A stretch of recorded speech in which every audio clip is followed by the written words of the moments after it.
पाठकों की अनुमति लेने के बाद ही इस नॉवेल को पढ़ें या सुनें। धन्यवाद। सुबह की पहली किरण से आकाश में हल्का उजाला हो गया था, लेकिन सर्दी की सुबह की ठिठुरन अभी भी महसूस की जा सकती थी। साथ ही सुंदर नगर झील के किनारे बने मंदिर से आती घंटियों की धीमी आवाज को सुना जा सकता था। वहीं सुंदर नगर के राजमहल के अंदर एक तहखाने में मेज पर रखा एक तेल का दीपक मध्यम रोशनी के साथ जल रहा था। मेज पर नील वायुपुत्र बैठा था, अपने हाथ में मौजूद धागे से बंधी एक फटी पुरानी किताब को निराशा से देख रहा था। नील वायुपुत्र अब भी सिर्फ 16 साल का था।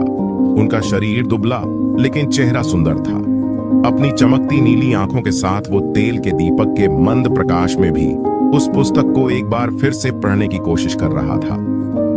ये किताब उसके पिता द्वारा उसको मिला हुआ आखिरी तोहफा था। पुस्तक देते समय उसके पिता ने उससे कहा था कि ये पुस्तक उसके पूर्वजों की धरोहर है और ये हमारे कुल के पुनरुद्धार में सहायक होगी। नील धीरे से फुसफुसाया, इस जीवन के सूत्र किताब को मैंने दसियों बार पढ़ा है। इसके अंदर के सूत्र काफी अच्छे हैं, लेकिन मैं 5 शब्दों मानवता ही परम धर्म है से सहमत नहीं हो सकता। दीपक की हल्की लौ को देखते हुए उसने एक उदास अभिव्यक्ति प्रकट की। यदि मेरे पिता इतने दयालु और उदार नहीं होते तो आज हमारे राज्य की ये दुर्दशा नहीं होती और ना ही मेरे पिता की मृत्यु होती।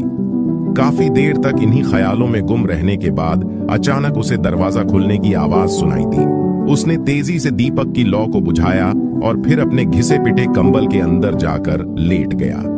जल्द ही दरवाजा खुल गया और कुछ लोगों के कदमों की आवाज सुनाई दी। आगंतुकों में से एक ने आगे बढ़कर अपना पैर नील पर पटकते हुए ऊंची आवाज में चिल्लाया, तुम सो रहे हो? ये राजमहल नहीं कारगर है। यहाँ तुम्हें नियम के हिसाब से चलना होगा। तुम अब सुंदर नगर के युवराज की तरह बर्ताव नहीं कर सकते। ये व्यक्ति सुंदर नगर का कारागार प्रभारी था। उसके मुंह पर चोट के कई निशान थे, साथ ही उसके कुछ दांत भी टूटे हुए थे। नील वायुपुत्र ने धीरे से अपना कंबल हटा दिया, लेकिन अभी भी उसकी आंखें बंद थीं। लेकिन फिर निराश होकर वो पत्थर के बिस्तर से नीचे उतरा और चुपचाप अपने कपड़े पहन लिए। उसके कपड़े पुराने और फटे हुए थे, जैसे कि उन्हें सालों से पहना जा रहा हो।